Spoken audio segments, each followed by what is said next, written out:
Hello, everybody, and welcome to the episode number 30.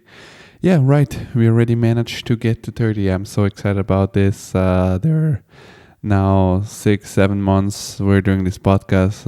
It's getting a little bit established. And first of all, I want to thank you because the community is growing. On Instagram, we have now 300 people following the podcast. On LinkedIn, there are 400, and the downloads are more than 3,000. So you've been great. You've been amazing. You're following from all around the world. We have a lot of people from the US, from India, from Australia, from I don't know, some people in Namibia are listening to the podcast. So thank you to all of you. And yeah, keep sharing it with your friends, with your family. Keep following the podcast so that we can get greater and greater guests. And, when you have a bigger platform, also more famous people will be willing to take attention to my request for a participation. And to celebrate the number 30, we also have an amazing guest, another one. We got Olly Thomas on the podcast. He is a BIM expert at Big New York. He's originally from the United Kingdom, and he also teaches what he knows on a platform called Think Parametric. So if you want to know more about that, you can check the links in bio. I think on Spotify you cannot click on them, but you still know what to Google. And yeah, we had a great 2 hours talk about how to make your dreams buildable. So enjoy the conversation and keep supporting the podcast. Enjoy. The whole world stops just like that.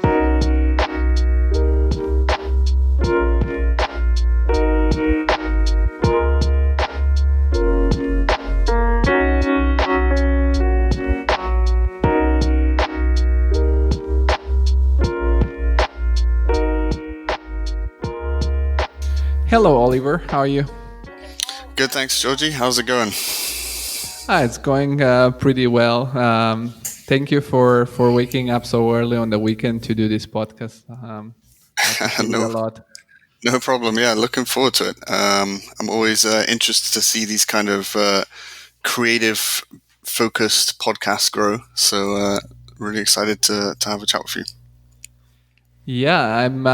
It's a relatively new podcast. You'll be like the number 30. Finally, I managed to do a round number with some special guests, at least for me. So Awesome. thank you. Fantastic. And it was super nice how I found you, because I found you by accident. I was checking once in a while, go on this website, Think Parametric. Oh, and cool. Then I noticed your sort of class you have created for that platform was up there, explaining your workflow. And then I was like, hey, maybe I can try to look for this guy online and contact him, and it happened. So thank you. That's great. I didn't know how we connected, but that's great. Think Parametric. It's a great little platform to learn a lot of tech stuff in the architecture world, and a super nice group of guys who are developing it.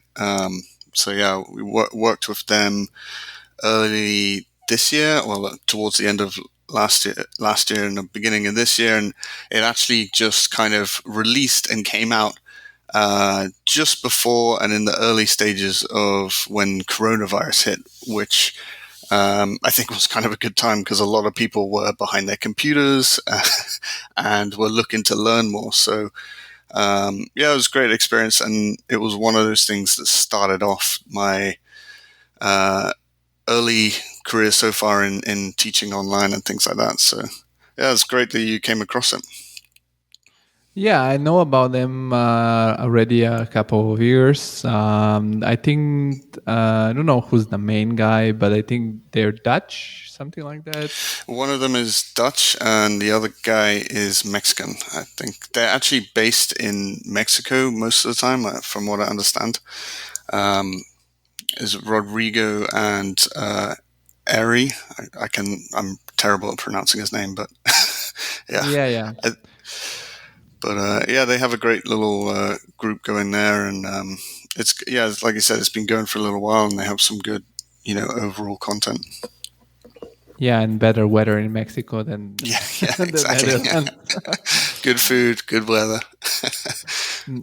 Yeah, no, but I'm so glad I have the opportunity to chat with you, because I've been always, interested in learning more from people who are actually into implementing these technologies, which are Yeah. parametric based design that actually gets built. So finally now I have the chance to talk to you and see what are behind the scenes, because this is all about this podcast. That's why it's called in the Creative Insider, because it's aims to connect a little bit people who are maybe already in the field or studying, and they're just curious about some aspects, but they don't have real, direct information. Yeah, and that's something I'm really interested to kind of talk about, is like, how do we use these kind of tools and technologies to actually get things built? So yeah, lots to talk about. Yeah, I mean, yeah, we have time. I hope you have time too. Yeah. So it's not a problem. That's the good part of this podcast. But I want to kind of understand more about your background. So we try to structure that starting from the beginning. Mhm. So in which moment in your life you thought, I read somewhere online while I was researching a little bit before this podcast, that you wanted to be a car designer, but Yeah, you don't draw cars that well. So yeah, you yeah. were like, okay, I'm gonna go with buildings. Yeah. Um, yeah, no, I think it was. I mean, the one thing I've been very fortunate with, and the one kind of superpower, I guess it was that I knew I had a passion for um, making things and being creative from a very early age. And I think it's also partly due to the influence of my mum. I mean, she was like a fashion designer, and she then was teaching like design technology and art and all these kind of things. So, of course, like growing up, we had, a lot of creative influence. Um, but at school, I always loved, in the UK, we call it DT, design technology, which is kind of, where you draw something on paper, you go through the process of designing something, and then you're also learning about how things are made.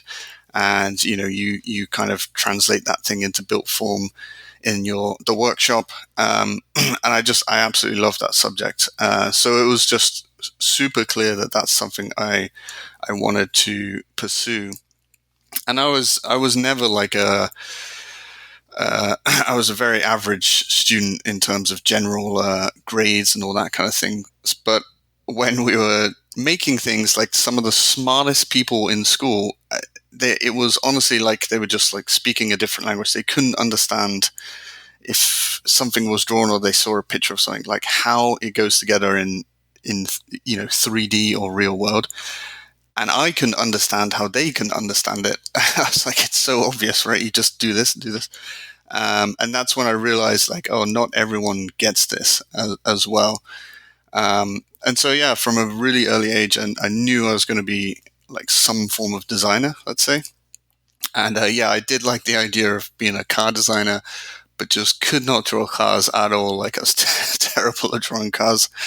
Um, and I'd always been interested in buildings. I kind of grew up in the countryside in Devon, in England. Uh, but of course, growing up in this country, you're always kind of drawn to city life.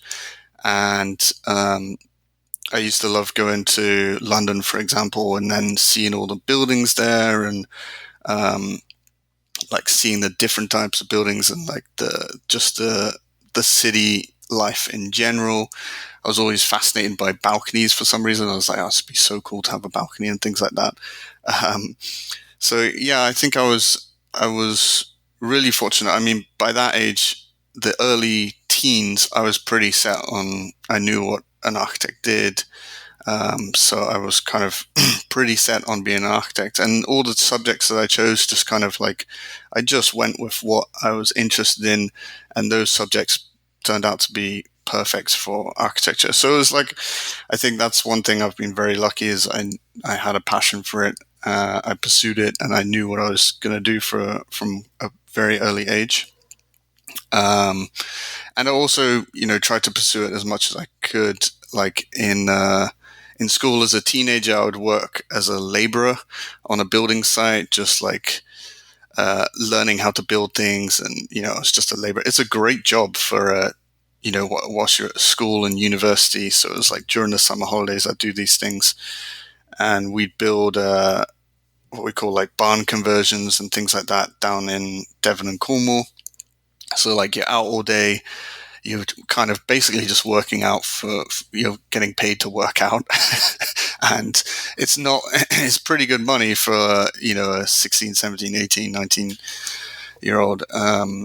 It's good money, and it keeps you fit. So, I think that's, like I said, I was very lucky from an early age to know I wanted to be a designer at least. But, and I've never really looked back since, to be honest. Yeah, when you say that you were driven towards design and constructing things in school, you mean first like in, I guess, regular high school, not the university yet? Yeah. When I say school is high school, or maths, science, history, all that kind of stuff. I mean, I can relate to that because I've had similar experience. Yeah, so. I'm sure every architect and I imagine goes through the same the same process. Like when I speak to a lot of younger students who are at school and they're interested in architecture, everyone still thinks, oh, you have to be really good at maths. Maths, physics are the kind of classic two. But I always my A levels were like design, technology, IT, and art, and those three subjects. I studied business as well. Those three or four, you could argue, for me were perfect for architecture, and those have translated through. Whereas physics and maths, I've not really gone beyond your basic high school maths. I think the one thing that keeps coming back to me is trigonometry, especially doing a lot of computational stuff. It's a lot of basic high school maths. Trigonometry, like one of those things I can remember, when am I ever going to use this in real life? And then, you become an architect and use it all the time. Yeah, I get a lot that with the math too. But when you say you said IT, right? So what kind of IT knowledge you had that was so great? I mean, just understanding, how to use a computer from a very basic standpoint. But I remember getting into some very, very early principles of coding. I mean, my coding is not, it's very basic at this point as well, but it's just instilling the understanding of, how a computer works, how to, build a computer. Even we went through that at one point. I think it's just understanding IT in general that really helps kind of tie it together, especially as I went into university and studied architecture. Was very much interested in the technology side and like all these programs and things like that. And I remember at school we did like a couple lessons in DT and IT where we learned, like, I forget the name of it, but there was this insanely, annoyingly complicated 3D program. But it was like the first one I'd ever learned. And then later on in school, SketchUp was around, and I started to play with SketchUp. So it did instill like the first kind of exposure to like 3D modeling programs. So yeah, I think that definitely stuck with me. You had a little bit of a overview vision with your let's say IT skills too. So I guess that was helpful. But I'm curious, how old are you? I don't know that. I'm 32 now. Oh, So you're I pretty young. I finished. Yeah, left school in 2006. So yeah, I felt like I was always like I feel like I'm in an interesting generation where I had one foot in the pre-computer internet world and one foot in it. You know what I mean? Like I remember,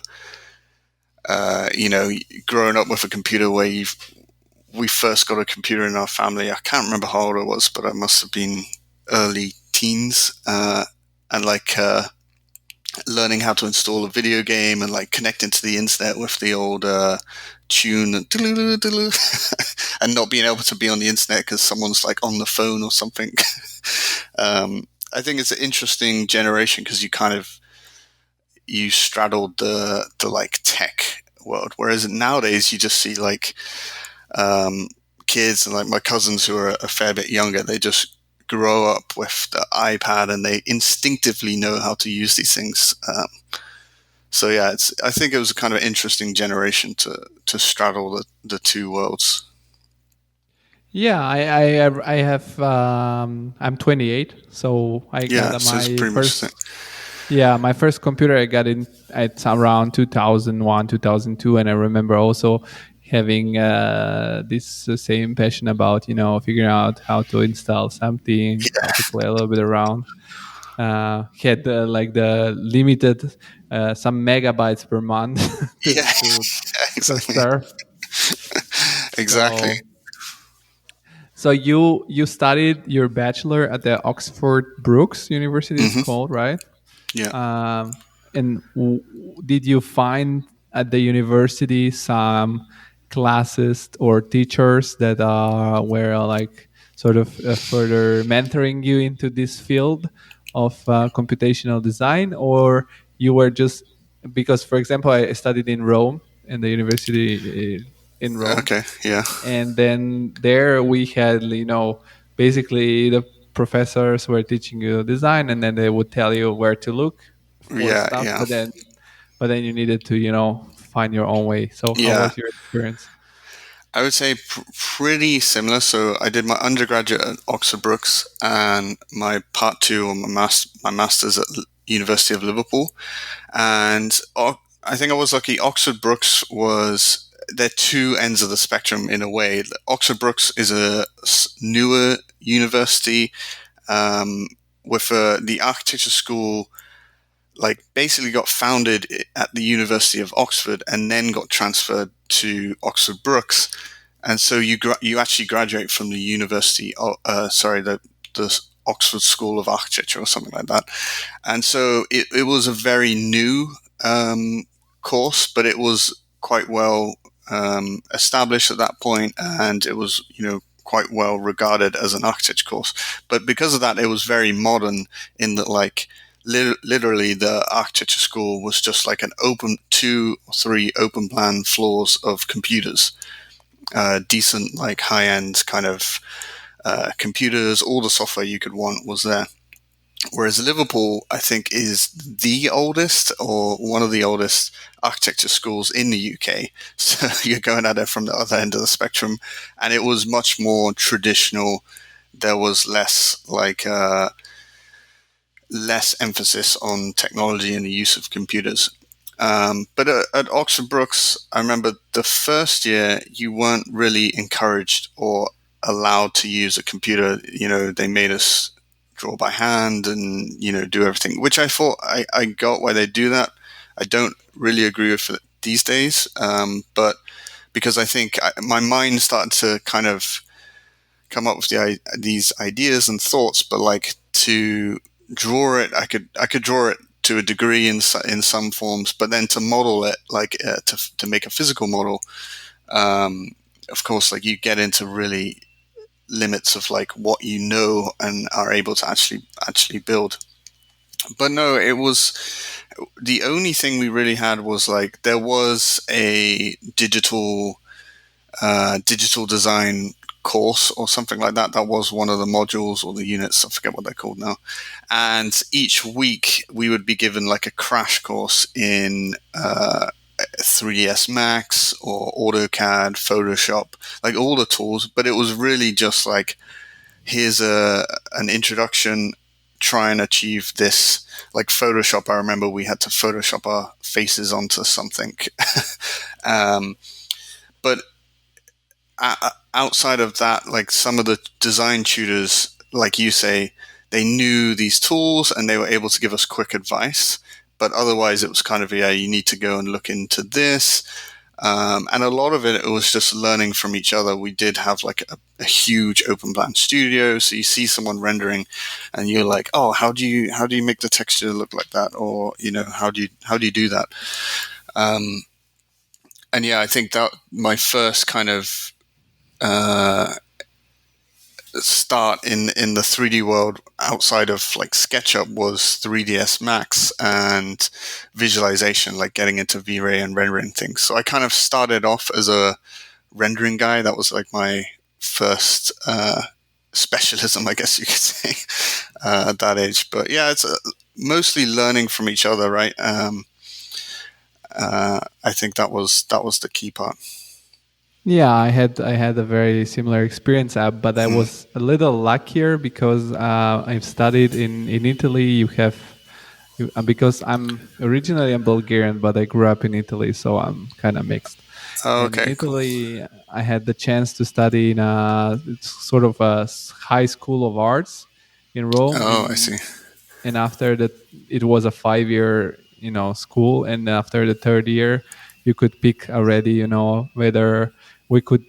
In the first 2 years, you do a little bit of everything, a lot of geometry. I learned these softwares like AutoCAD and Rhino already at school, just Right. to know how to use them. And then at the university, we had some very basic instructions.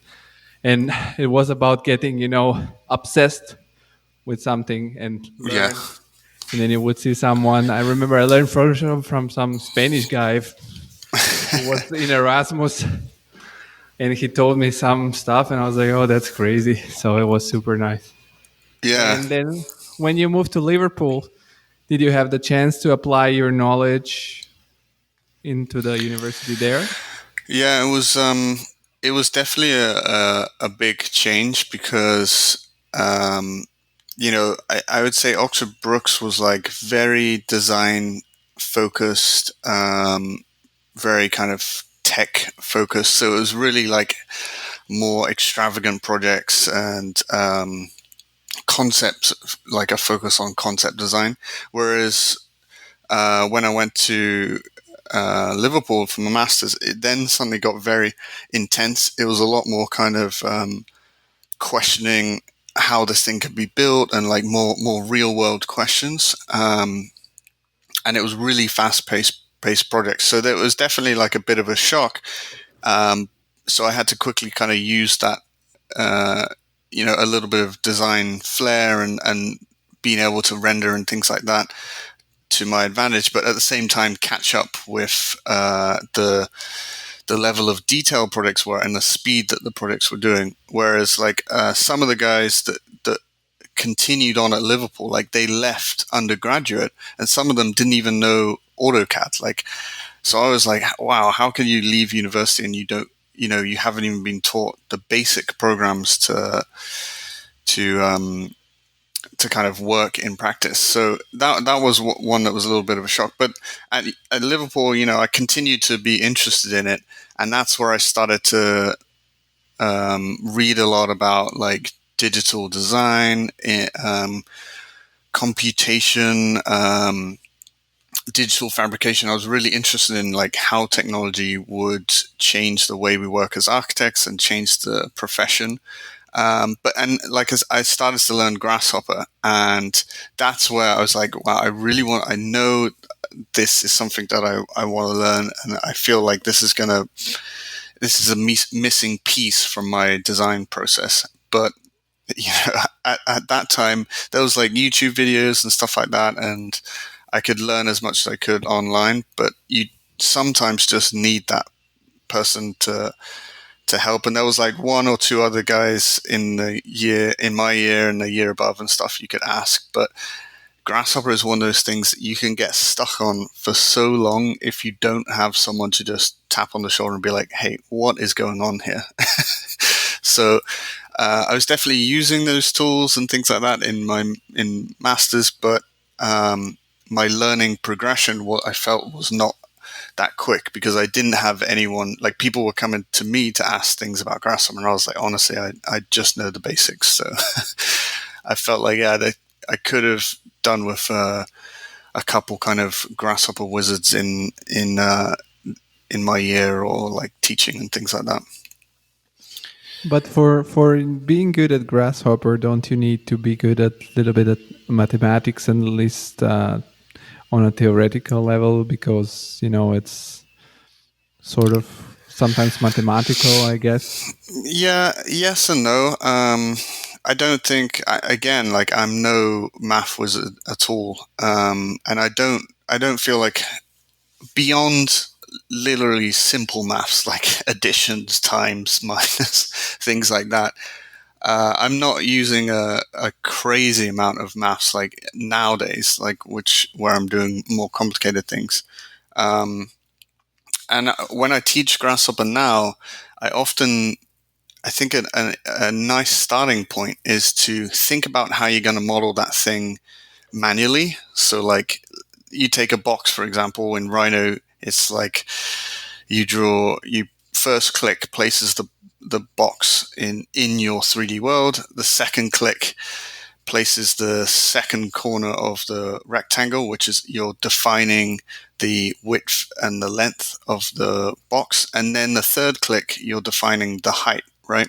And so when you do the exact same thing in Grasshopper, you're really just kind of like recording those steps on your canvas. Like you put down a box component, and then it's asking you for those three things. So it's kind of reversing the process, but it's asking you for a point to locate the box, and then it asks you for a width, a length, and a height, right? So, and of course, different people approach these things differently. Some people think more mathematically on how to solve an issue. I think a little bit more geometrically. Like I use kind of 3D objects to kind of offset and things like that. So there's different ways you can approach it. But no, I don't think it's like it's not like a crazy level of maths at all. Yeah, I totally get that, because, for example, in my studies, I was also very fascinated by Grasshopper, and I've tried a little bit. I've done some basic classes where I learned how to do a parametric tower, and these very basic things. And then I did a project. It was once I designed together with a couple of guys from Turkey. Like it was a tram station where we needed to design a roof for the station for the people who were waiting for the tram, and then we did this organic shape and Rhino, and we did sort of this waffles structure under it. Yeah. And I realized that you can do everything without Grasshopper. I mean, the advantage of Grasshopper is that you have all the steps sort of recorded, and then you can go back and tweak them. And this is like but I was like, when you're in the university, you don't have every single day the time. So I just was like, okay, I know it in my head, I'm gonna do it. And then I did it without Grasshopper. But yeah, exactly. Because I don't know, sometimes it didn't look to me so intuitive how Grasshopper works, all this wires connecting and stuff. I definitely say it's not an intuitive program at all. But once you crack the code, so to speak, you pick it up. And I think now it's, using these tools, it's always this balance of like, you're investing time in creating this script. Is that going to say, is that less time or the equal amount of time of modeling it manually, for example? But for me, it's like a integral part of my personal design process of like, even if it takes me the same time, I feel like the Grasshopper version is going to deliver me a lot more, because once I'm done, I can play with it and flex and change parameters and things like that till I'm happy with the design. And I feel like that's a big part of my process. And and now I'll sketch in my sketchbook, of course, but I also sketch in Grasshopper now, which is what you're always taught not to do at university. But for me, I feel like I'm at a point where I'm almost sketching in Grasshopper, but of course I'm also sketching by hand. But yeah, you get to a level where I think it's just part of how you work. Yeah, I mean, that's right. It's the architectural schools, you're not told to sketch in your program or software because the teacher says that then you're just too limited by the software. Right. But I think that now that I'm basically almost 3-4 years professional. I see university more like, when you go to the driving school, so they teach you how to drive and they give you the exact rule and how you need to behave to pass the exam. But then when you're on the road with your car, you need actually to check if the guy is gonna look at you and not to crash, so Yeah. I think architecture is also, they teach you like what are the rules. Yeah. But then when you're conscious about them, you know how You to can break them. break them or use them in your favor. Yeah. I mean, and people also need to think that the people who teach you are like, I don't know, generally at least 20 years older than you are, so you have to. Yeah, and I mean that's part of where I got into kind of this online learning, which I'm sure we'll get to later on. But yeah, I think that's a big part of why I've been really interested in teaching online. I think there's a bit of a gap between university and practice, and I also see like a lot of people teaching these kind of tools. They either teaching like how to just make crazy geometry, or they're teaching without the perspective of kind of using these tools in real world practice. So yeah, that's kind of, it's on a similar thinking that got me into kind of online teaching. Yeah, I agree totally with you, and this is why I wanted to do this podcast where I talk to people like you, because when I was a student, I was wondering about, how this studio do that. Yeah. How they have, what kind of workflow they have. And, in Rome, especially, the professors are like sort of professional professors. I don't think they're allowed to, do a lot of work on the side. Right.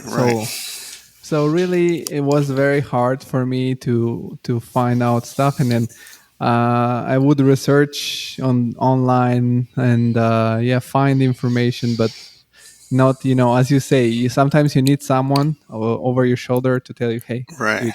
just a little tweak, and then you're good. Yeah. And this is what it's missing there. But how was your professional, like how did you transition to the professional world? So you have done by the way, how long are the studies? Like Oxford Brookes is 3-4 years, and then yeah, so a classic, I did like the full UK architect progression. So it's called part 1 is your undergraduate, which is 3 years.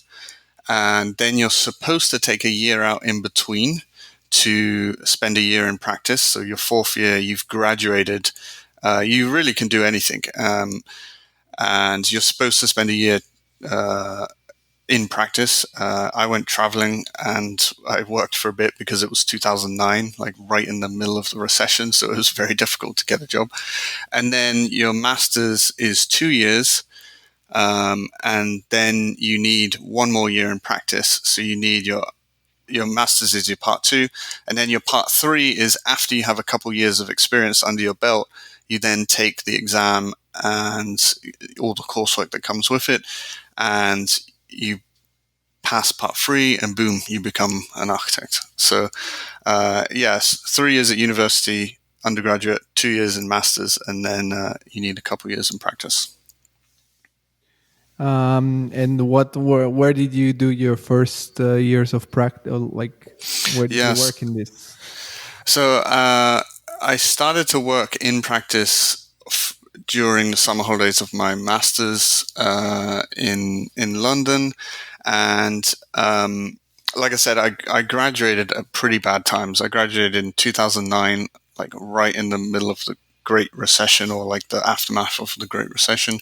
And then in 2012 was the double dip, this like the second part, the hangover of the Great Recession. So it was definitely not the best time to graduate into the workforce. But I worked in London straight after my master's. I worked in London for a bit for a really interesting company called Facet Homes, who I kind of connected with as a part of my dissertation.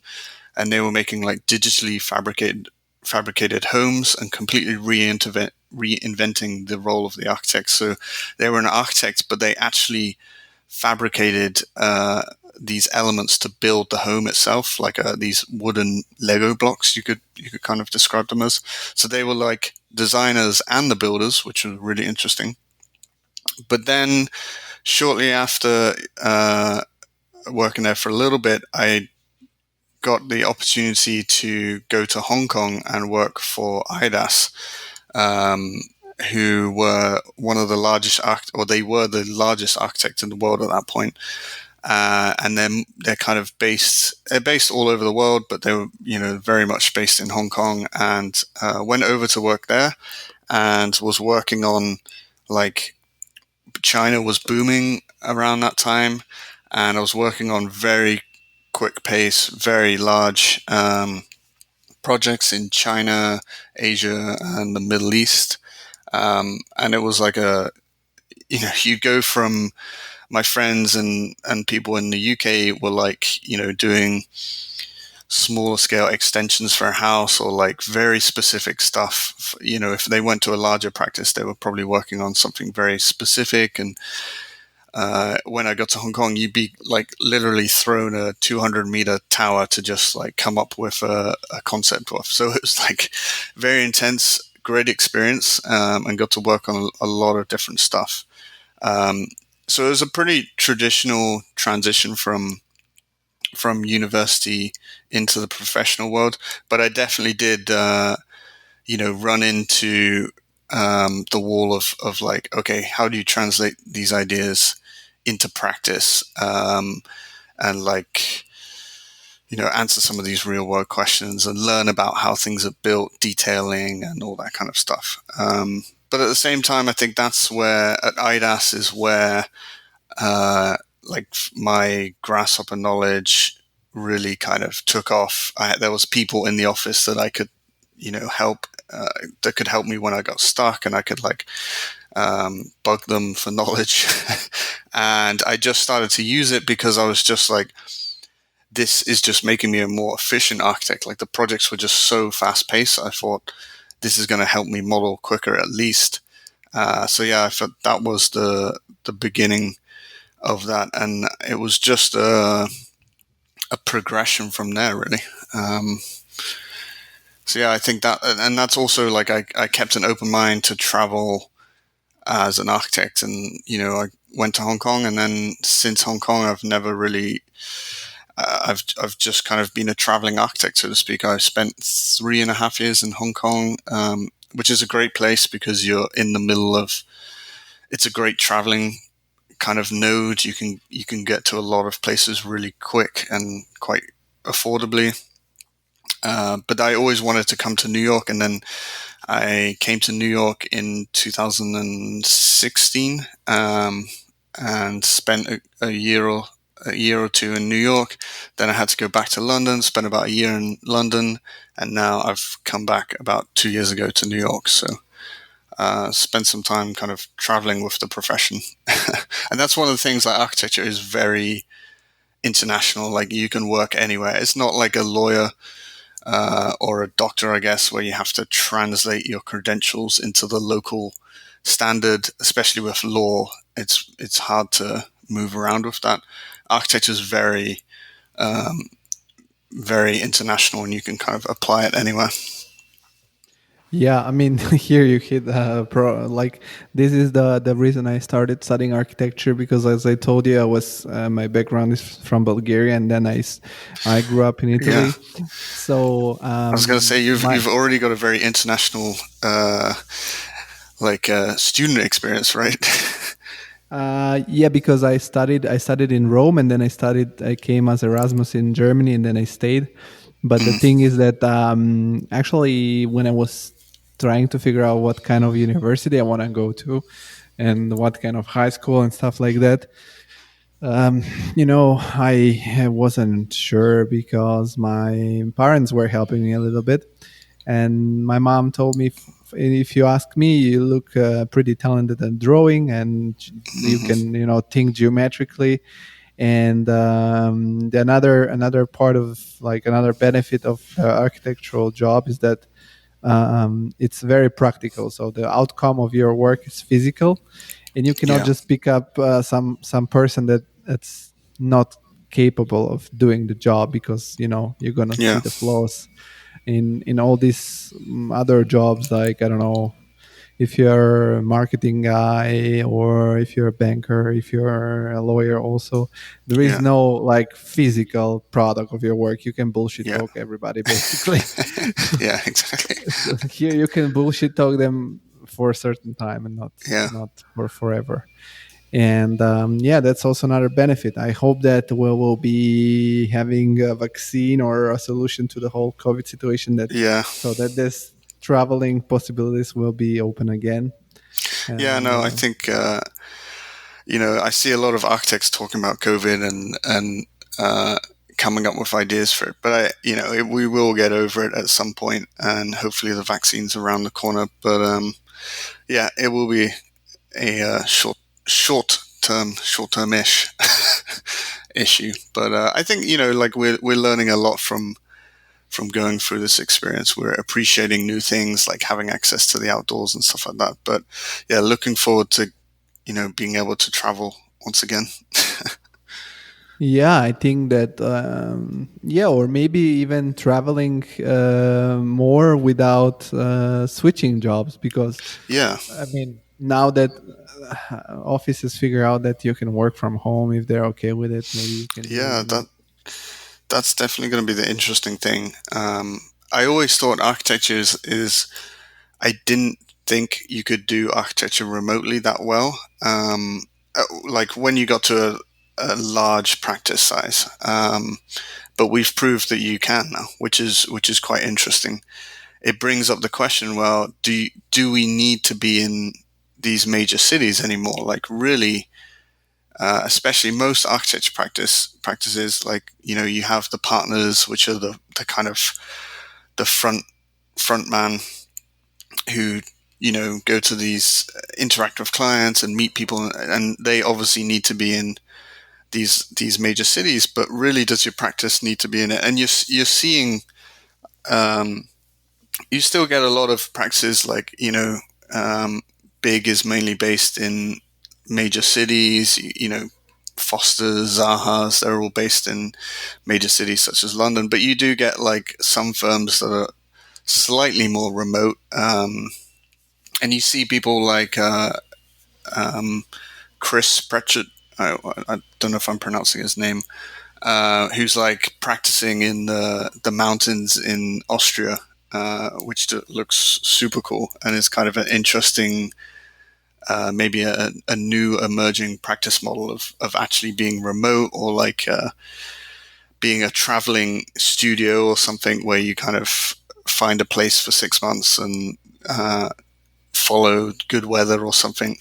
I'd love to start a practice where you practice the winter in the mountains in the Alps and ski on the side, and then in the summer you go and you move your office to the beach and surf in the summer. I think that would be a wicked practice or work-life balance. Yeah, I agree with you. My dream when I was a kid is to have a house in Europe and a house in Australia, and be always in the summer side of the world.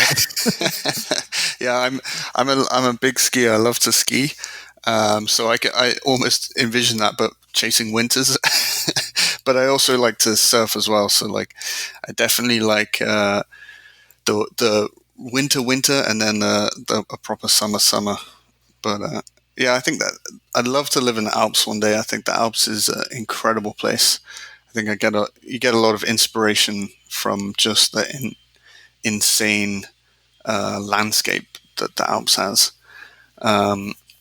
And my girlfriend's from Brazil, so we managed to go to Brazil just before the whole coronavirus thing came around, and live the kind of beach life, and you can do a bit of surfing and all that kind of stuff. So yeah, that would be the dream locations.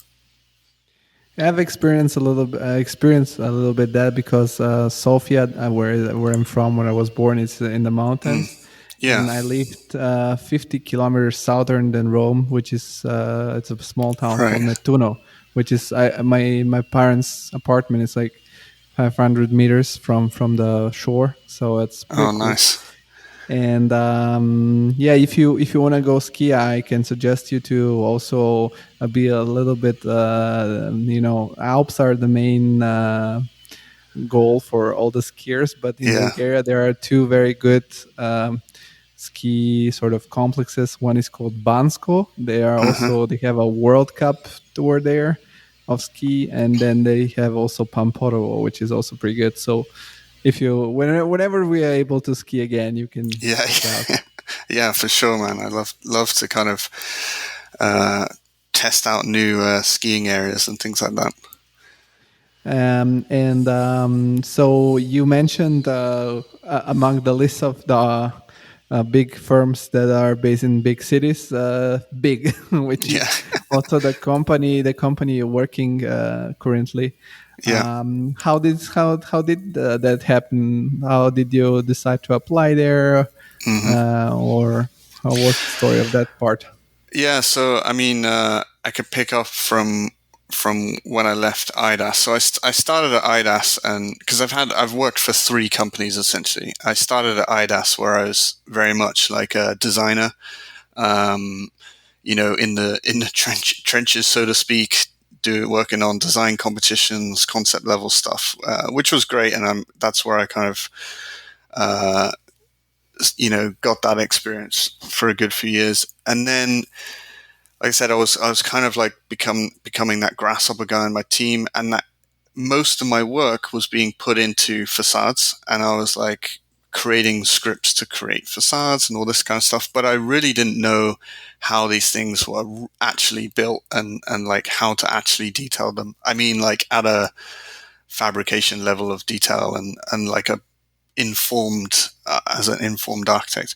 So then I went to work for a company called Front, who is a facade consultant. So they only specialize in facades and detailing and doing some of the kind of even fabrication information for facades. But they also had like a very computational aspects to, or like a little group where they used computation and these kind of tools to actually build stuff and fabricate create fabrication tickets and those kind of things. And again, going back to like what you said about traveling with a company, I was really fortunate with them.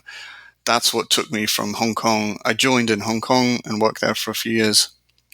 Then I went to their New York office, and then I went to the London office, and so I traveled to all those 3 places with that one company. And that's where I really picked up, like I honed more of my skill set of using computation to actually build stuff, using BIM and things like that. And, but I was, you're very much a technical architect, and it was great because I was working with all these amazing architects like Big, like Zaha, and all these kind of star architects, or whatever name you have for them. And which was great. You get like an insight into how all of these companies work. But I was still I wanted to get back into architecture practice and bring some of the stuff that I've learned into practice. And that's where Big was number 1 on my list. It's like, I've always really enjoyed their work, and I've really connected with their work. And, I felt like it connected with my own kind of design outlook, which I think is really important. You often see like a lot of people joining firms just to get, a name on their CV or something like that. But I really connected with them, and I started to interview at different places, and like I interviewed at a few different firms, and it was difficult that I wasn't 100% sure what I wanted to go into. Like, I either become like a project architect type role, or I go in as a specialist. And, there weren't really many firms that even now really understood my skill set as like as one single package. They were like, well, do you want to be like a facade specialist, or you could be a computational or a BIM specialist, or do you want to just be like a regular designer? But it seems like a shame to have all this skill set wasted. So I interviewed at different places, and I applied to Big kind of through a friend of a friend at that time, and like they got me in touch. I went in for an interview, just like a general interview. And we had that discussion, like, would you be interested to work on projects, like on the project team, or would you be interested in like a technology role in the BIM team? Because that was basically what Big had at that time. Was they had an opening in the BIM team. So I was kind of, I'm open to both. And then as I thought about it, I thought, well, once I had an interview and talked to the BIM manager there, I thought it wasn't. It was kind of quite an open-ended title, like as part of the BIM team, but I could implement a lot of the other skill sets that I have. And it wasn't, I think the biggest fear for any time you go into like one of these specialist roles is like you're just this guy in the corner that is like the computational guy that you just come and fix this script for, or like as a BIM person, you're just in the corner and you have to like make models for people, which fortunately was not the case at all. It seemed like it's much more the role that I have now at Big. I'm a BIM specialist. I'm part of a BIM team, so BIM and helping teams with Revit and all that kind of stuff is my bread and butter, my day to day. So I'm helping teams learning Revit, working on the project on a day to day basis, and taking care of more advanced workflows and things like that. But I'm also, helping the design teams in the earlier stages with scripting and Grasshopper stuff, as well as teaching Grasshopper in Big. And at the same time, I'm also testing a lot of tools and things that we think will really influence our design process. Like, for example, one of the things I'm working on right now is like augmented reality and virtual reality in the office and how we can implement it. So, I ended up in the specialist kind of zone, and I think it's worked out really well. You can work on a kind of on a project by project basis. So I work on multiple projects at any one time, which is really nice. But I'm also looking at it from a practice-wide level of like how we use these tools and technologies in the actual design process. And at which moment of your career the BIM part kicked in? Because in the beginning we talked about Grasshopper, but what for me was always fascinating is the quick integration between this extremely fluid, design flexible software, which is Revit, Rhino, and Grasshopper, and then you have basically implemented the ability of translating this design shapes into buildable informational design. So at which point of your career you started being by the way, and just for the audience, no, we're not doing some sort of commercial, that this software is just about how you use them. I would love to make a commercial for them, but it's not. So when did you start this whole learning this process? Yeah. For me, it was just an evolution of my own curiosity. Like, again, going back to like at IDAS, I was using these tools to design things, but even at school, you're using these tools to create provocative images, right? I see a lot of university, you're creating provocative ideas. Then at IDAS, I was kind of using these tools to actually create real designs, and using especially computational tools to in the design process, and coming up with form finding and all this kind of stuff. And then in the later stages of design, you translate that into BIM, and that's where, I started to learn Revit in practice. And then, up front, I'm using these tools to actually detail very buildings at a very high level of detail. And at the same time, I have a very unique experience where I was a kind of Grasshopper guy, and we use Grasshopper to create a BIM model. So we were using this plugin called Elefront, and we were working on this Zaha Morpheus Hotel project. And we actually created this insane 3D model of all the nuts and bolts that needed to be made, all the elements that needed to be fabricated in order to create the facade of this building. And, we were able to embed all that information inside the geometry itself. So we actually created a BIM model inside Rhino.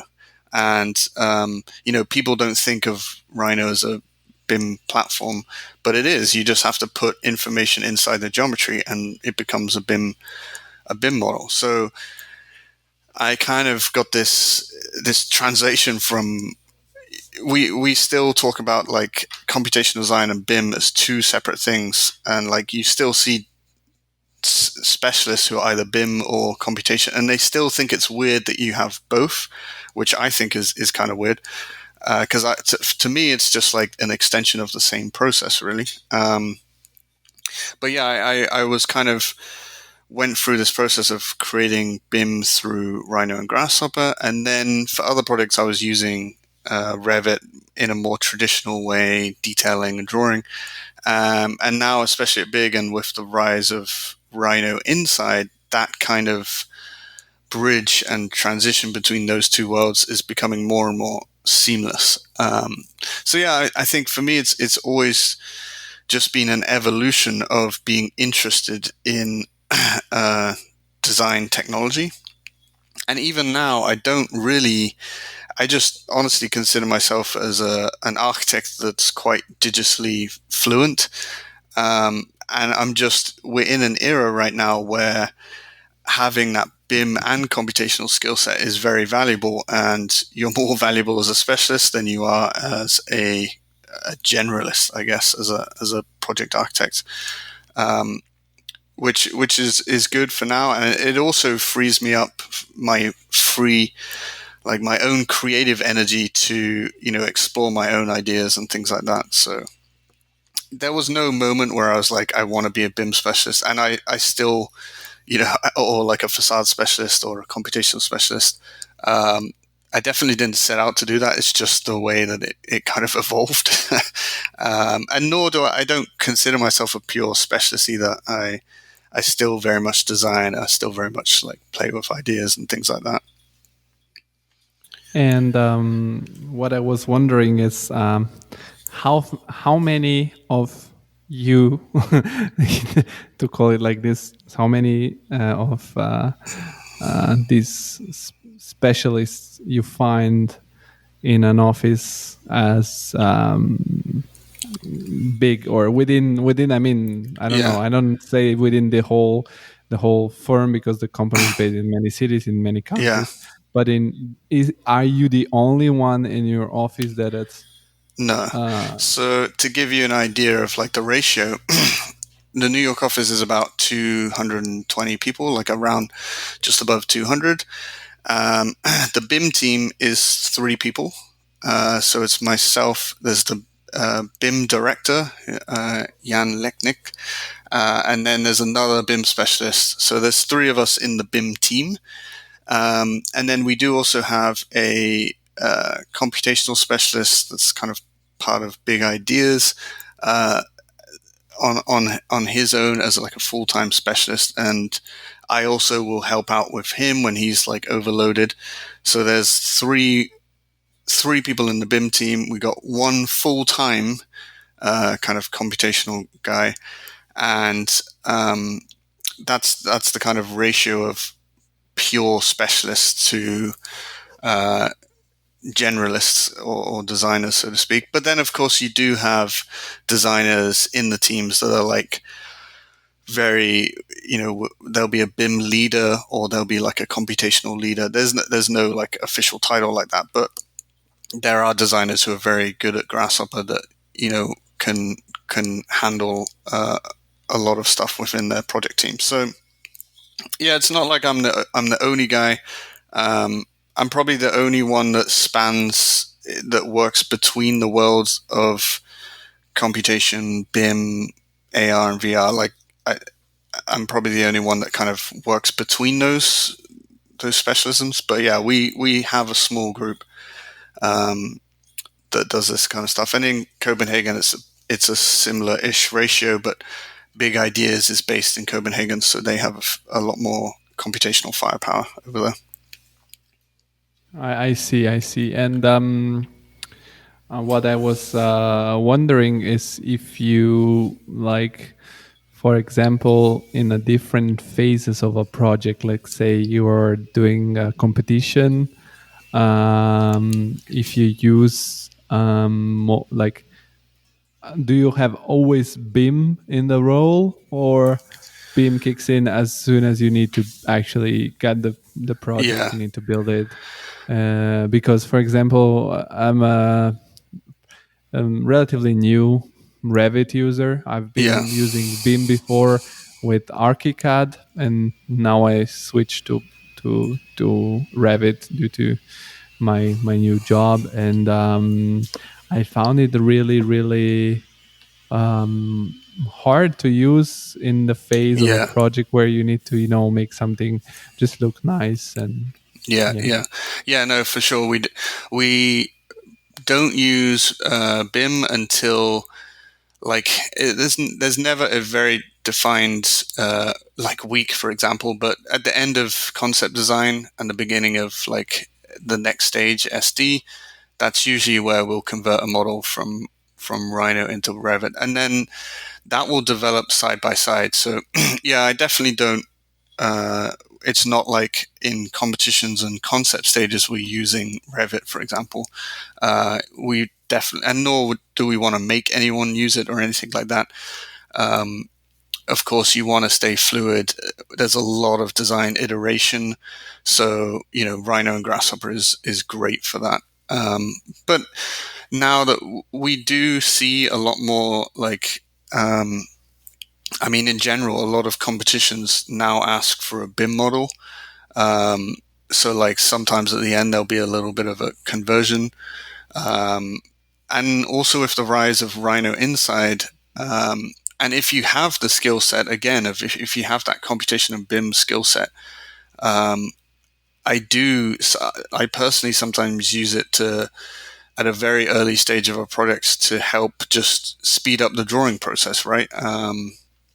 You can design something in Rhino or using Grasshopper and then just throw it over into Revit in order to do your drawings, for example, and just automate that kind of process and streamline that process. And that way it frees you up to have more time to spend in the design thinking, experimenting, iterating.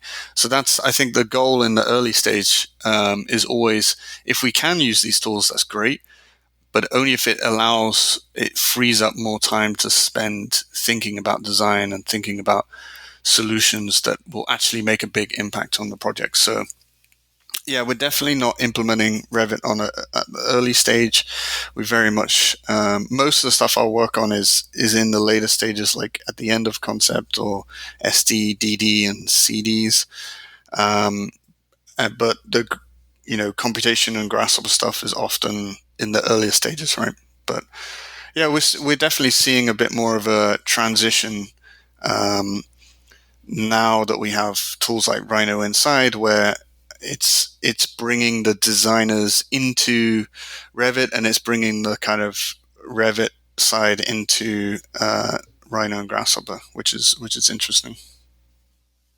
And for example, to do the nice, elevations and the nice planimetries and stuff like that, Yeah. or floor plans for the competition level. You use everything in Rhino, also because it's Rhino. It's excellent for 3D modeling. I don't know if it's also excellent for like 2D floor Yeah, and plans and stuff like that. Or we draw you we draw as well in Rhino, in that very early stages, especially when you're just trying to work the real high level or like the zoomed out aspect of floor plans, and just, especially when you're playing with the core, for example, it's very fluid and so you want to have that flexibility, and it can totally depend. Some people will throw it into Revit to utilize the kind of drawing aesthetics.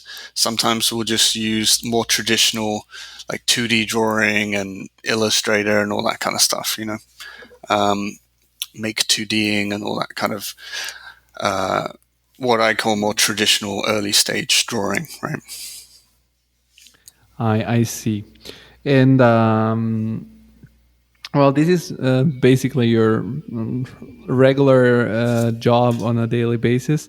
But also, while I was looking a little bit more about you and your background, I saw you are also part of Pixels architecture, or Pixels Collective. What is it that other practice you do on the side? So like I said, I still exercise my own kind of design interest and pursuing my own interest, really under a collective called Pixel, which is, I just started to play with, I mean, for the last few years, I've always played with competitions and ideas on the side. They're completely prospective, but it's a small group where we kind of pursue ideas that we think will kind of positively affect our collective futures. So, another big question I have was like, how is I as an architect can make an impact on issues like wider issues like global warming, and maybe more specific issues like the global affordable housing crisis. That's something that as architects we should be able to play a part in. And so I really started to just come up with ideas and put ideas out there, which I think started to influence or like tackle some of those kind of ideas. And again, it's like tying together my background. So we work at the intersection of kind of design, technology, and fabrication, or the act of making, and combining like technology and design to think of creative solutions that the built environment can help. So sometimes it's just like, what is the future of living, and how can emerging technologies be incorporated to tackle that, whether it's like 3D printing and affordable housing, or mass timber is a technology I've been really interested in, and how it makes the building process more efficient to create more affordable housing. Or I've always been interested in that intersection between design and technology, like what is the future of the way we grow food? Like how do we weave like actual growing of food into the fabric of the city? And you then get into the world of vertical farming, which is what I did my thesis on at university. And like there's a clear part that architects can play in that story of like how can we come up with building systems and typologies that enable us to feasibly bring vertical farming into our cities and bring that process of growing fresh food closer to our doorsteps. So that's really what Pixel is. It's just kind of like a think tank right now of ideas that we think are kind of interesting to us. And some of them are more playful, like we've done some ideas for Burning Man structures and pavilions and things like that. And a lot of the other stuff is like affordable housing, the next generation of workspaces and things like that. I'm currently scrolling through the feed you have on the Instagram of Pixels, Yeah. and I was wondering if you can tell a little bit more about. You call it collective, so I suppose it's not only you, but how it Yeah. does the team in Pixels function. Yeah, no, I think so. Again, this is one of those things that's just like an evolution of how it works. Because I've traveled, like I've worked in many different locations. A lot of these projects I work with just friends, right? And we're often based in different locations, so we just work online. And it's usually one of those things like, hey, I have this kind of idea of doing this competition or this just idea.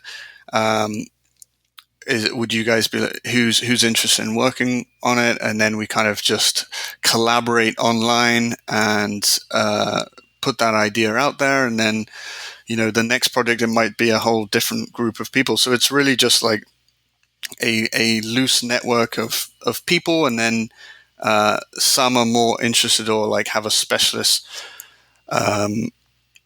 background or skill set that could really play into that particular kind of project. Like one of the projects we worked on is a friend who's an interior designer also has an interest in a kind of specialism in permaculture, and that really kind of brought that aspect into this project of being able to grow your own food on balconies and like creating space to grow your own food locally as a community and things like that. So yeah, when I say collective, it's really just a way that we work. It's just collaborating online through various different kind of connections and friends. And to create this way of working, do you have a common workflow, so to say, or it's more like freestyle? So you have an idea and everybody develops the idea with their own workflow, and then you put them to like put the final result together somehow. There's definitely not like a defined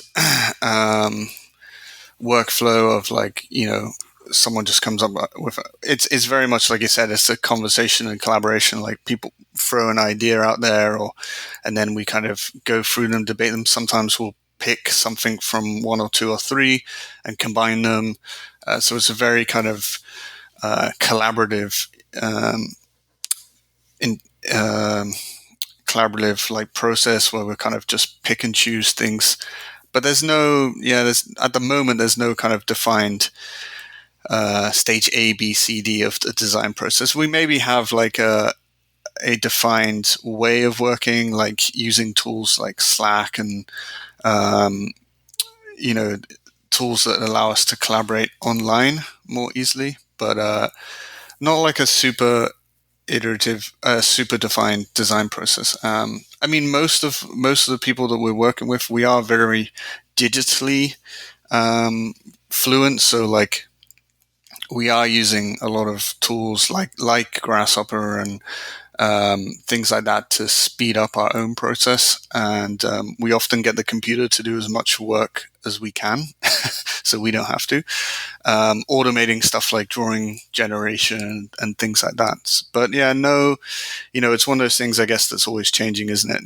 Your own personal design process and, where you get inspiration from. You have your go-to kind of things, but it's always, for each project, it's always slightly evolving or changing, right? I see. And what I was thinking, because you're like, let's say one of the top guys in the league. I mean, like there are not thousands of BIM specialists or computational design specialists which are working in the high-end offices or leading in the technology. I've had the opportunity to attend last year. I think last year was it in Munich. There is a big sort of it's a yearly exposition about building which embraces all aspects of building. You can have materials, you can have softwares, you can have tools, literally tools that build the building. You can Yeah. have architects. So there was a little conference where I took part. There was Dan Stubergard. I'm not sure if the pronunciation is right. From Kobe,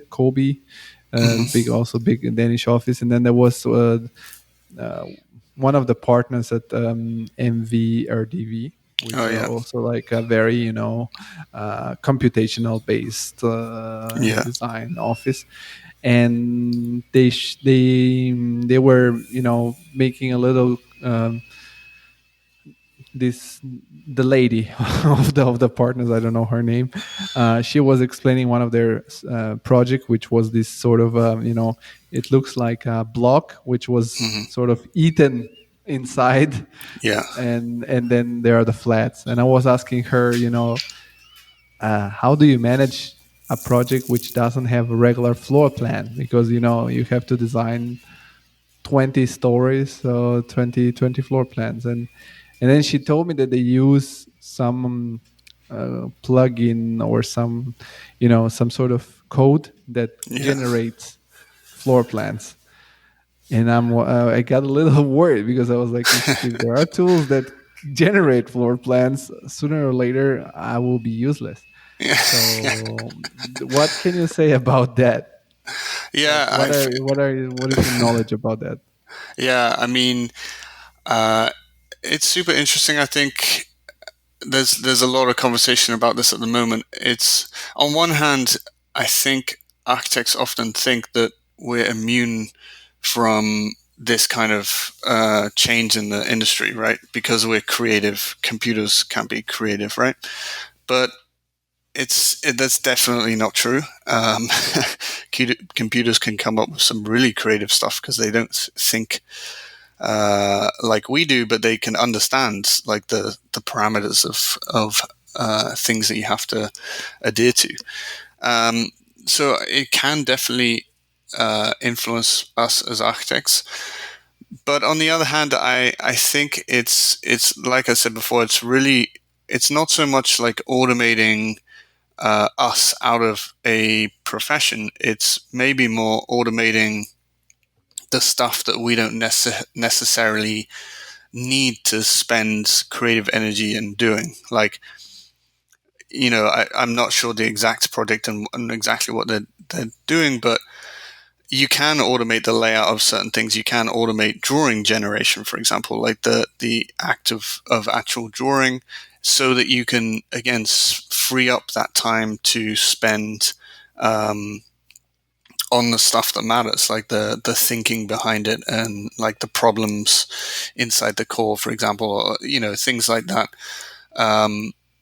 But I think it's kind of a two sides to it. It's one side, yes, it will affect us. Is it going to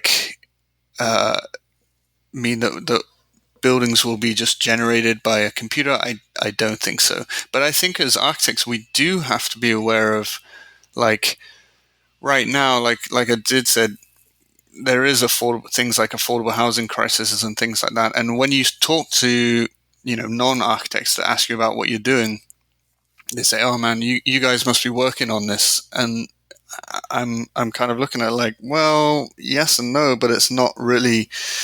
A lot of architects are just kind of in this world of architecture and design, and those 0.01% of buildings where we get to design like really interesting museums and things like that. But at the same time, we're seeing like these huge tech companies like WeWork, Google, Airbnb, Katera, these kind of like the Silicon Valley world coming into the AEC industry to tackle some of these issues. And meanwhile, we're, as architects, we're all at conferences about, digital design and crazy looking buildings and geometry. Whereas at the same time, these tech giants are kind of coming in and tackling some of these issues, which I think we again, as architects, we have to be aware of, and maybe retool ourselves and rethink about what it is we're working on. Especially when, as I say, we're in this era of specialists. A lot of specialists like myself are getting kind of hoovered up by there was about a year ago, I swear, everybody that I knew in New York was like had left their architecture firm to go work for WeWork. And I was like, they're just hoarding all this like knowledge and skill set. So it's definitely something we have to be aware of. And that's why I think, and I'm really interested in teaching architects these tools to just make ourselves more efficient architects, make our design process better. But it doesn't necessarily mean that, architects are going to become, a lost profession, so to speak. We're also the ones dictating how these tools are used, and we can influence the thinking behind them and things like that. So it's definitely something to be aware of, but it's not, I could see, for example, the rise of smaller practices that are able to do a lot more by utilizing technology. So we'll see smaller practices almost working at a small practice could maybe work at the same level as a mid-sized practice if they utilize BIM, Computational, all these tools to make them more efficient, right? Smaller, highly skilled groups of people, I think we will see. But yeah, I think it's something we definitely have to be aware of. We're not immune to it, which I think a lot of people think we are. Well, I always,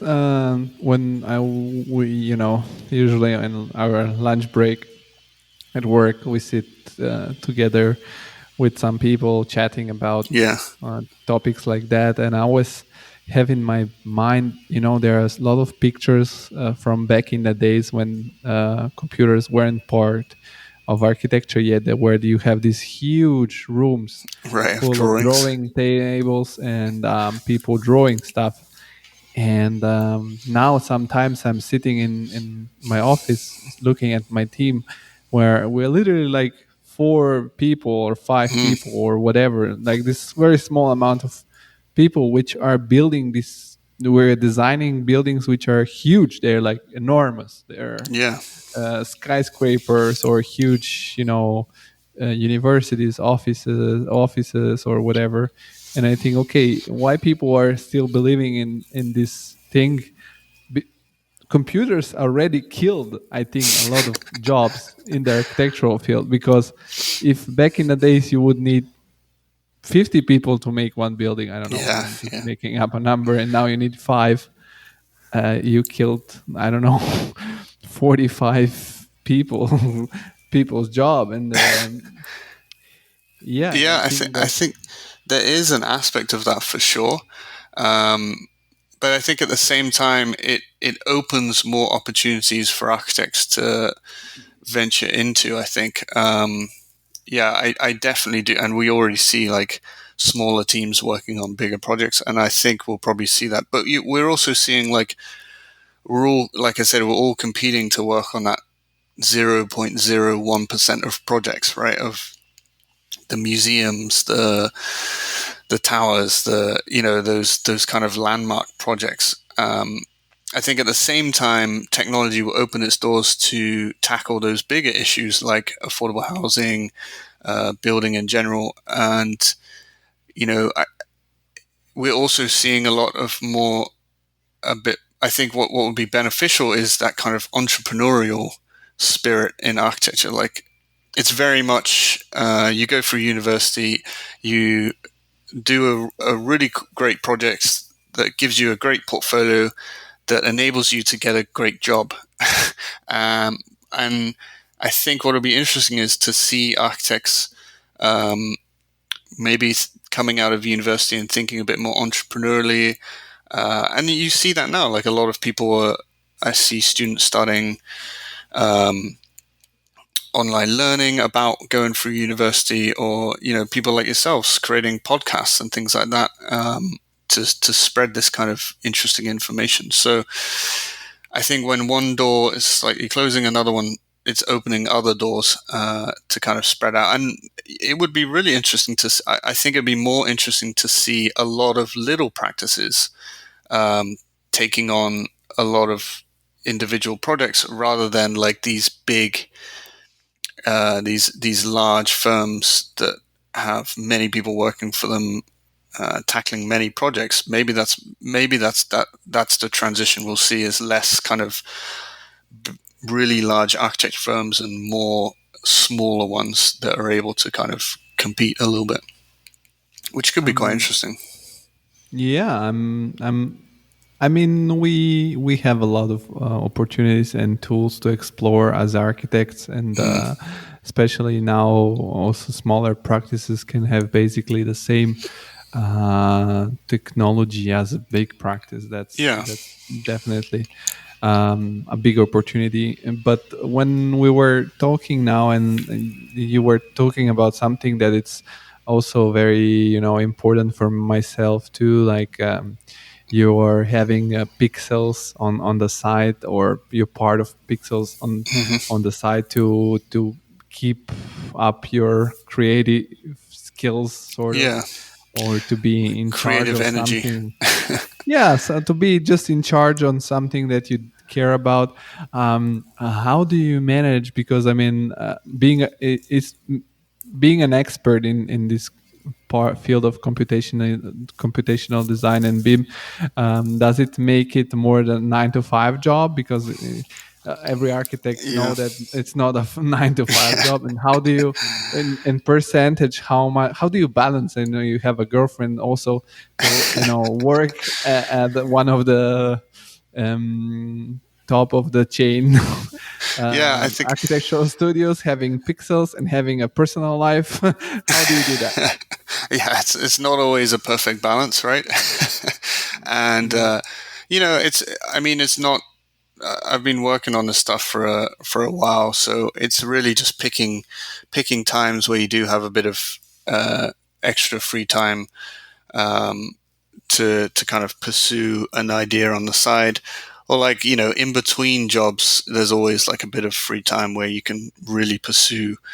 There was a bit of a in-between period between leaving Front and joining BIG, for example, and that's where I did a couple projects. Some of it is not necessarily side by side, but of course, you got to utilize your spare time as much as you can.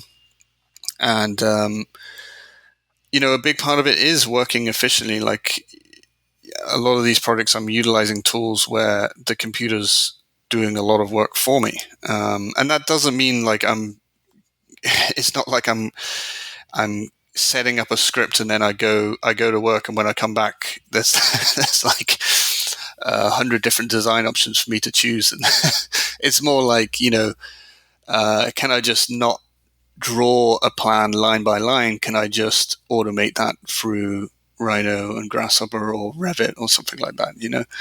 But just becoming more, how can I speed up the visualization process by using real-time rendering rather than the classic kind of V-Ray rendering where you set it off and then like 5 hours later you get like an image and you forgot to turn on the lights or something. Like, it's just becoming more efficient. And so a lot of these things just play from one to another. Like the more my technology side expands, the more it allows me to spend more time thinking about design and that kind of stuff. So, I'm definitely I definitely utilize as much of my spare time as possible. But I also try and couple that with getting away from architecture. And I think working out is a big thing that's got me through architecture school and working in practice. Like, as architects, we're not typically the most renowned for being fit and healthy individuals, but I've definitely tried to reverse that by, I always go to the gym or try and do some kind of exercise in the morning, for example. And for me, that's something that, like, mentally and physically just keeps me going, especially when you get to those crazy deadline days where you're working on a really intense project. You don't manage to go to the gym or something in those intense periods, but you do have that energy because you're used to being physically active, so you have a bit of that extra juice in the tank, so to speak. But yeah, I think working out is definitely a big thing that's helped me keep healthy mentally and physically whilst also being an architect, which is, can sometimes be an unhealthy profession. And you're doing a little bit of jiu-jitsu too, right? Yeah. No, I've been into jiu-jitsu for a while. I started at university. I went to a class and just really fell in love with it. I thought it was really interesting. And then I lost it during my master's because it was too intense. And then, when I moved to Hong Kong, I picked it back up and got back into jiu-jitsu and, kickboxing and things like that. I think it's a really great kind of offset to working because, and it's also like if I go to the gym and I'm just at a regular gym lifting weights and stuff like that, that's actually where a lot of my ideas come, because I think your mind is just a little bit, you're thinking about your workout routine, but your mind just kind of opens up a little bit. It's your kind of space to think. But jiu-jitsu, for example, when you're actually rolling with someone and someone is literally trying to attack you or choke you or something like that, you don't have any other mental space for that exact moment. You're like stuck in the moment. And so you kind of forget about everything else. So I think it's a really great way to break away from, as an architect, you're always thinking of ideas in the back of your mind. And it's also a sport that's very humbling. Jiu-jitsu, for those of you who don't know, jiu-jitsu, Brazilian jiu-jitsu is essentially the sport of kind of wrestling where the idea is you take an opponent down, which is when they're most vulnerable, when most fights that begin, someone falls on the floor, and then you go through a series of positions where you can manipulate someone's joints or break someone's arm or choke someone out and go through these series. But the thing that's really interesting is like someone half your size could absolutely kick your ass if you don't know it. So it makes you very humble.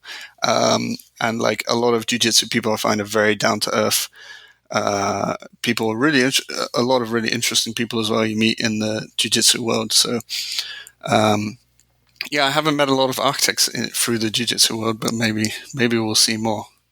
I think it's a good sport for it because it's quite systematic in a way.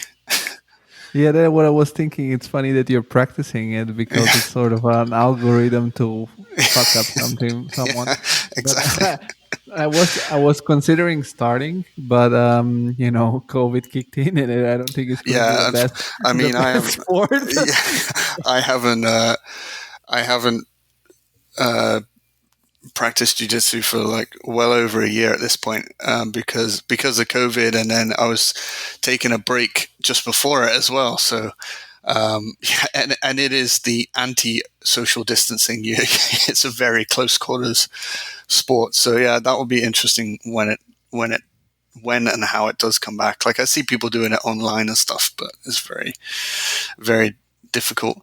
But it is a great sport. Like I've been fortunate to train at one of the most well-known jiu-jitsu gyms in New York with the head, or like one of the coaches there, or they call them professors, is John Danaher, who's like a very famous jiu-jitsu coach. And he has an interesting background because he was like a philosophy professor, and he just got into jiu-jitsu, but he took this philosophy mentality into it, and he kind of studied it from a philosophy perspective and broke down all these different moves and, scenarios. And through that, he's become like the most well-known trainer of some of the best jiu-jitsu and MMA. Like he coaches Georges St. Pierre and a whole bunch of UFC champions and things like that.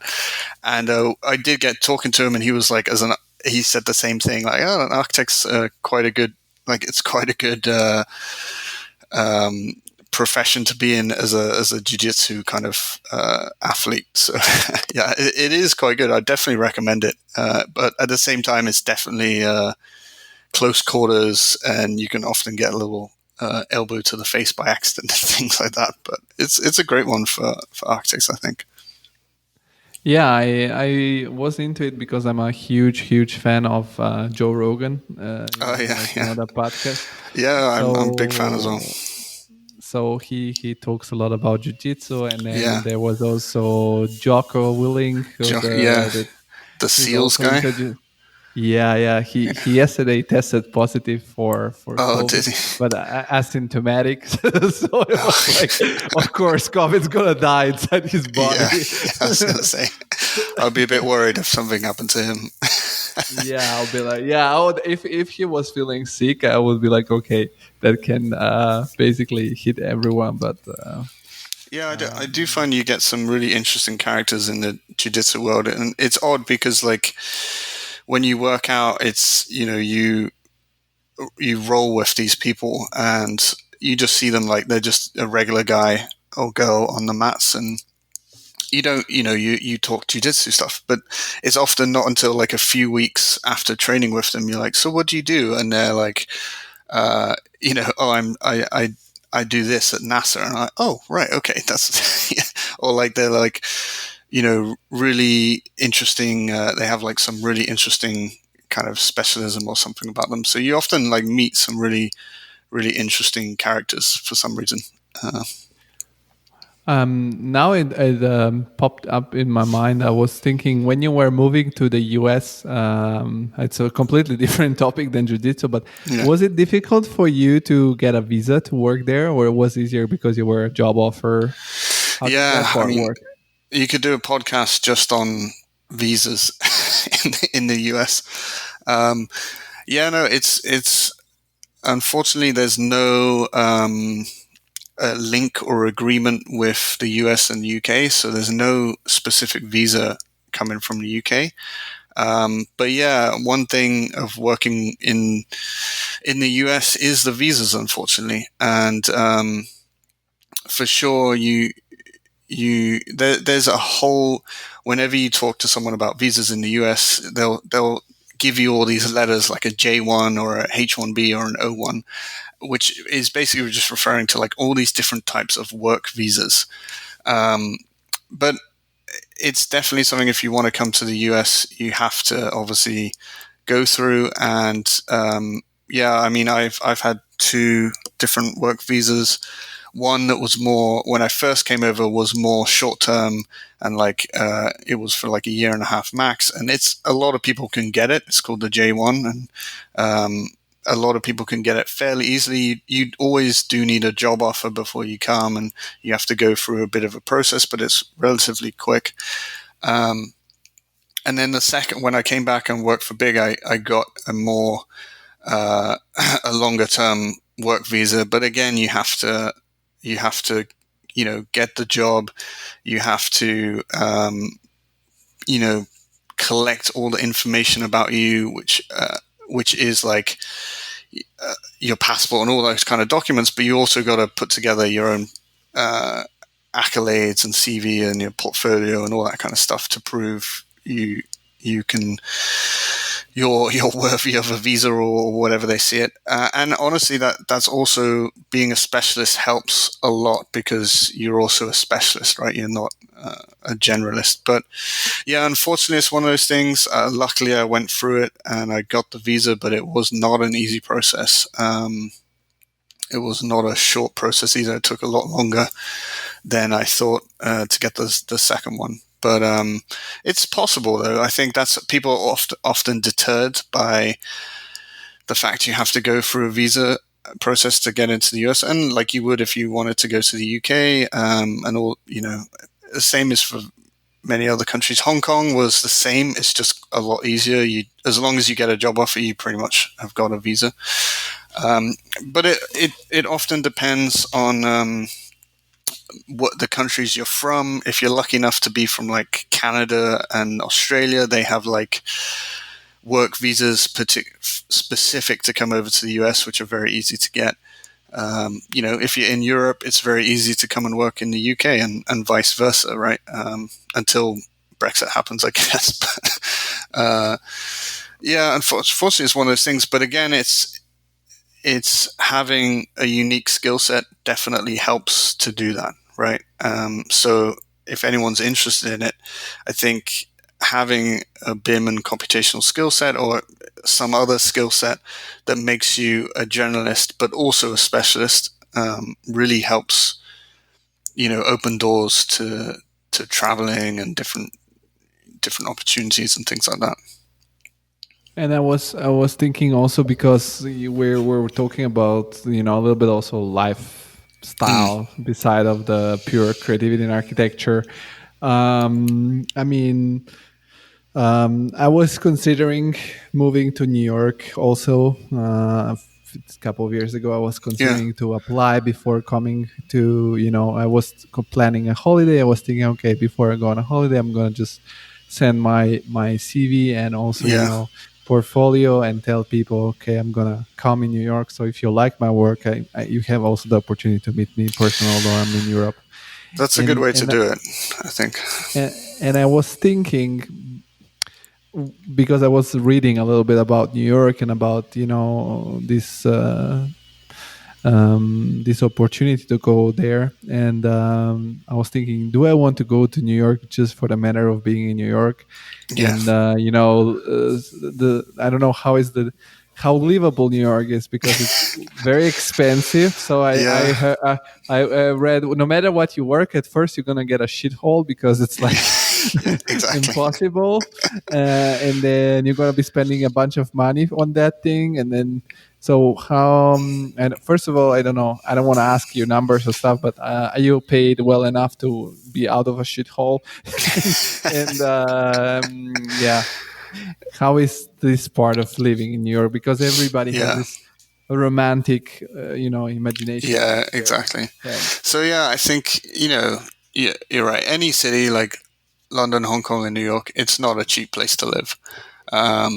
They're all probably similar.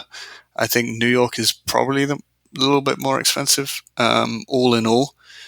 But I think, of course, it's not just being in the city. You're in the city to meet interesting people, to go and experience. I think one thing that I always find, and again, to bring up that jiu-jitsu thing, is a great example of most of the, being in the city, you're exposed to like some of the best of things that are out there. It's not a rule that you have to be in the city, but, because I'm in the city, I was able to train in jiu-jitsu with like literally some of the the world's best jiu-jitsu people, training in the same room as like UFC champions and things like that. And that's just because you're in the city where a lot of people gather, right, and interact. So I think it's great being in these major cities. And I think as an architect, you also learn a lot about being in these cities. Like London, Hong Kong, and New York are very different, and you can learn some really interesting things about them.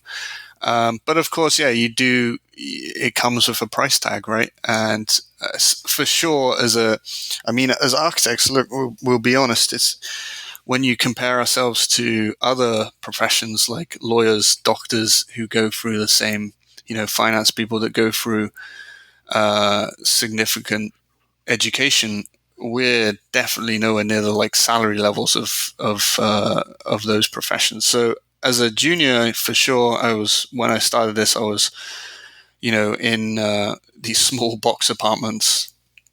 And it's also, better when you team up with friends and you get like a a flat share, and you can at least get a half decent apartment rather than a crappy little studio.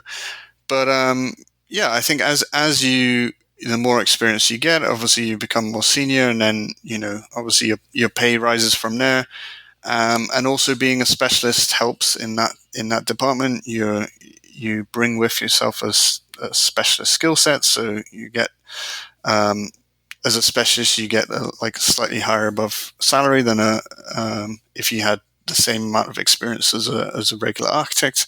So this all helps, but you definitely there's definitely a price tag to be in the city. And for me, I think it's an investment, just especially beginning as a young architect. It was an investment in myself, and that I'd meet interesting people and I'd meet other people in my industry and things like that. And it has it's created a lot of opportunity. But yeah, it does bring, I think it's a really interesting thing, and it brings the conversation back around to where do I see the future of practices being? Will we all be still working in major cities, paying ridiculous prices for apartments, or and COVID might be a catalyst to this. Wait a minute, we don't actually need to all be here. We could be chilling on the beach and working collaboratively online. And then suddenly we see cities emptying, and we start working a bit more remotely, which is it's kind of interesting to think about it now. I wonder if that's where the practices will end up being. You have a much better live-work lifestyle, but you could still kind of earn the same as if you're in the city, right? Yeah, I mean, it's. I'm curious to see how it's gonna end up, because on one side, we are human people and we want to be together. So exactly, I think that maybe it's temporary, so people save a little bit on.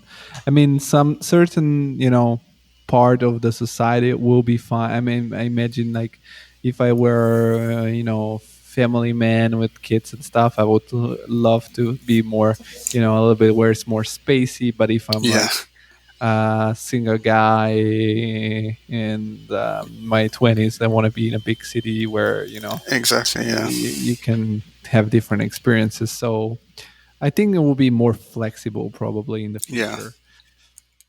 And I wanted to ask you also about because we started and mentioned in the beginning of the podcast that you did the class with Think Parametric. And I was wondering, did you get permit to doing that from Big? Because also when you go on the Think Parametric website, it's sort of co-promoted. Yeah, no, I did it with, it was in partnership with Big. So yeah, they were kind of happy for me to teach the course. Because, I think it's not we have any secret source or secret platform that we have to use these tools. We're using these tools many just out of the box kind of functionality. But I think what's interesting is seeing some of the hidden challenges and things of how we actually use this in practice. So yeah, I think Parametric was the first series of online teaching I've done, and they're a great platform, really great to work with. And we were lucky to kind of get it out, and we were one of the first kind of Rhino Inside courses to kind of get out there. And it was because we were using the tool in Big. I came back from a conference after someone had mentioned it, and I started using it, and by the end of the day, I was already using it on projects. So, I think it's great to get it out there. And like I said, I'm kind of interested to teach online. I'm also teaching with a platform called liveacademy.tv. And so there I did a few other classes on Rhino Inside. But it's definitely something I'm kind of really interested in doing more. And I'm working on some stuff, some courses, and potentially my own little platform to teach online, because I think it's a space there's a certain niche that's lacking of how we use these tools in practice from people who are actually, practicing and using these tools on a day-to-day basis. Yeah, of course. And how long it takes you to create one of those classes? Because I mean, doing something on like in practice, it's Yeah. easier than explaining it Yeah. to someone that needs to get in your head, basically, or to Yeah, put out what. definitely takes a little bit of time. It really depends on the format of the class as well. Like, obviously, I teach in Big, which is like a 1-to-1 workshop where we sit down for like 2, 3, 4 hours, right, in an afternoon or something, sometimes even a whole day. And so that takes a little bit more time to prepare. Whereas, the online recorded things they can, there's obviously a lot more work than just sitting down and recording the thing, but those ones, I think, the pre-recorded ones, I think that's probably my most, I think it's a great format because you can really hone it in and kind of go back and make it better. But it's also not like it's very easy to just record your screen and go through these things. So I think that's a great format. And I don't know, it can take, for 1 4-hour course, it can take, 2 or 3 months of preparation and recording. And then you also have like live classes where people actually tune in online. And those take a bit of time as well to like prepare. You got to kind of run through a mock class to make sure it's not too long or too short or too complicated. So, yeah, I would say loosely, if I had to like quantify it, maybe 2 to 3 months for a course. And then that's depending on, it can go down to like 1 month or go up to longer, depending on like the actual length of the course. I see. So yeah, it's a bit of work also on for you. And do you know how many people have sort of viewed your course? Being parametric. The only time I spoke to the Think Parametric guys, he said maybe 500 at that time had enrolled in the course or the courses. And that was pretty early after they released. So, but I don't have like a live tally of how many people are attending it. But it's something that's always interesting to know, right? And I think that's why it's interesting to do it myself as well. So then you can see that side of things as well. But yeah, it's always a mix as well of the type of course. But yeah. And in your opinion, for someone that has some knowledge, traditional knowledge of Rhino and traditional knowledge of Revit or BIM softwares, how long it takes? I mean, I know it's very different. It's like, I don't know, telling somebody how long on investing sometimes. Yeah. How long it takes for someone to consciously know how to use, I don't know, Grasshopper. Yeah. Yeah, it's one of those things that like, it's really interesting teaching people that some people just pick it up real quick. And some people just like it takes a lot longer. So it's such a mix of, I mean, you could pick up Grasshopper to a great level in less than 6 months. But I think it's not so much at how long it takes, it's more how to do it. So what I would recommend is to spend a bit of time and spend a bit of money, either attending a course, an online course, an in-person course, or just, go through YouTube and do a few free videos, but then try and force yourself to actually use it in your day-to-day work or your own workflow or whatever it is that you do. Because that's where you'll start to grow beyond just like going through the motions on a course, or like fulfilling the goal of this tutorial or something like that, you have to force yourself to use it. So like today, I'm going to make myself, I'm not going to manually model this facade. I'm going to try and do it through Grasshopper and see how far I get. And then I might have to catch up. But like, that's also the investment of your own time. And that's where it's really helpful to have someone that you can tap on the shoulder and be like, hey, I'm stuck here, whether that's in your office or, someone that you can reach out to or something like that. So I think it's more the process. Invest some time to learn something new in a course, but then force yourself to use it in your day-to-day basis. And that's where that timeline of getting really good at it will significantly decrease, sorry. Like to the point where you'll be pretty proficient at it. Yeah, it's a little bit like lifting weights, working out, getting slightly better every day, and for exactly. a certain period of time. But you gotta go to the gym you gotta make yourself go and use it and work out. And in the beginning, it's frustrating, because you feel dumb. Yeah, I mean, especially with Grasshopper. There's this great. It's called the 6 Stages of Revit, it's like the beginning is just like your eyes opening. Oh my god, this is incredible! And then you can kind of do some stuff, and then you reach this the what the fuck moment where nothing works the way you think it's supposed to work, and and then you get through it, and then you reach enlightenment. It's very much like that. Like especially Grasshopper and Revit as well is really unintuitive, and it's not the best piece of software, but it's what the standard is right now. Hopefully one day Rhino will come out with their own epic BIM platform or something. But it's really just getting through it and like you say, exercising your skill set as an architect. I had the first stage of Revit while starting using Archi-CAD because I transitioned from AutoCAD to Archi-CAD. And in the beginning, I was like, yeah, this is just bullshit. Then I was like, oh my God, this can do that. And then I got pretty good at that. And then I changed my job. I switched jobs and then I started Revit. And in the beginning, I was like, I had I went to stage 3, like, what the fuck?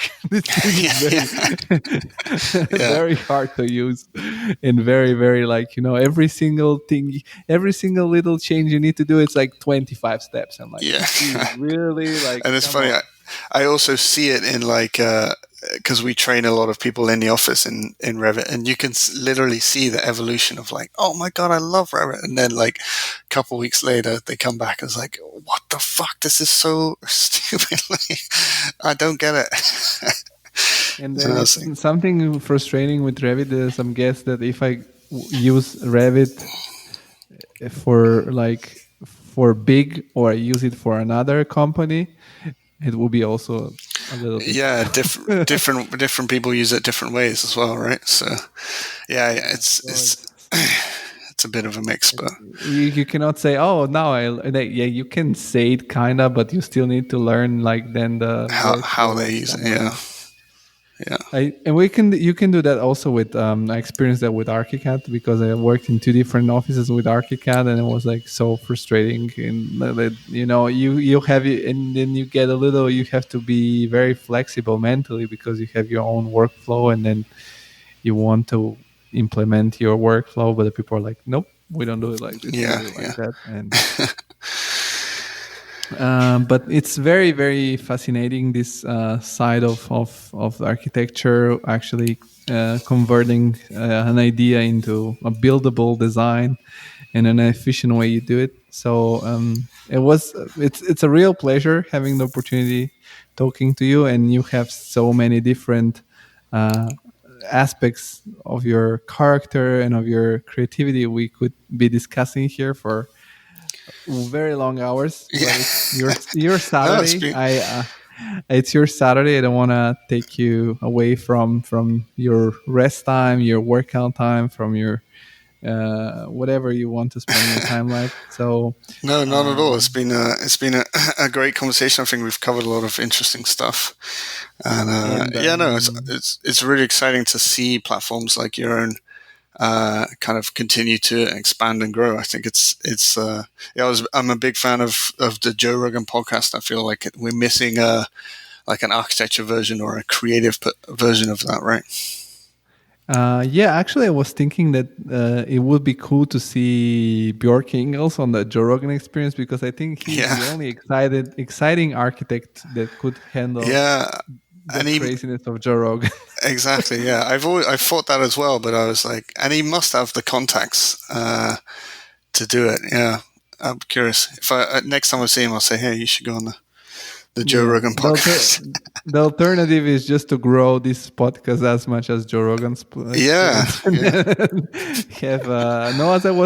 As I was telling you in the chit chat before we started recording, I contacted Bjarke on Instagram, and he was kind enough to answer and to tell me that. I mean, I guess everybody asks him. So the worst guests not guests, but like guest leads, so to say, are the one that tell you, I'm going to do it, and then they disappear. And they don't. So I'd rather get a no, which is very nice, because at least, I'm not losing my time, and then having a yes and then actually a no. Yeah. But it was very nice talking to you. And last but not least, you can a little bit resume where people can find more about you on the internet. So I'm gonna put also the link in the description. I think the best place is probably reach out through my Instagram, which is you can post on there, but it's Olly_T. And you can also follow my work at Pixel Arc on Instagram. Pixel ARC. But yeah, through my Instagram, I usually post kind of stuff I'm working on, and any kind of upcoming courses and things like that for the moment. Yeah, and I'll put also extra the link to your classes in Parametric, and if you have any other platforms where there are courses of yours, we're gonna link them. So for everybody who wants to learn more about these aspects of architecture and buildability, let's call it, check out those links. For the rest of you, as I always say, the podcast is completely for free right now. So if you want to support the podcast, just reach out in our social media channels, which are on LinkedIn and Facebook, The Creative Insider, and on Instagram is at TCI Podcast. So thank you very much. Thank you, Oliver, one more time, and have a good weekend. Cool. Thanks for having me. Bye-bye.